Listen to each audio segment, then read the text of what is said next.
खैर हूंदी करम खान, अॼु चाबर ॾे वॾा पंथ कया अथई। खैर त आहे न? खैर न आहे जाबिर खान, ज़रूरी कम सां आयो आहियां। हुकुम कर, ख़बराई छो थो? असां तुंहिंजे कहिड़े कम अची सघूं था? इहो मंसूर खान गिची में पवंदो थो वञे, इन्ही जो बिलो करणो आहे जाबिर। करम खान, तोखां इहो मंसूर खान भितर काबू में नथो अचे? काबू में त खैर अचे वेंदो, पर मां हुन सां सिधो वेहण नथो चाहियां। करम खान चाहे थो नांग बि मरे ऐं लठ बि न भॼे। करम खान ईअं न? सचो आई कमाल, मां इहो ई चाहियां थो।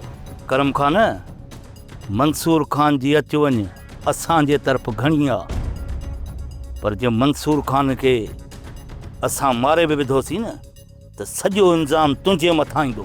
उन इल्ज़ाम सां मां पाणे मुंहुं ॾेई वेंदुसि। तव्हां रुगो मंसूर खान जो बिलो करे ॾियो। तमामु जल्द ॾिसंदे इहो गरो मंसूर खान विच रस्ते ते मोल हूंदी। हूअं बि चापलूसी वॾी थो करे, अकबर खान खां दिलावर ॾे, दिलावर खां अकबर खान ॾे। टपाली मोल चङो आहे। ठीकु आहे जाबिर खान, पोइ असांखे इजाज़त। हलूं काॾे था? आयो ई क़िस्मत सां घणनि ॾींहंनि खां पोइ वरी हलूं था। वेहे नंगर पाणी कर, चांहि वां पी, शाम जो छॾींदोसांइ, ईअं कोन छॾींदोसांइ। सब्सक्राइब कयो असांजो official YouTube channel Sindh TV HD drama ऐं वधीक अपडेट लाइ बेल आइकन खे क्लिक करियो।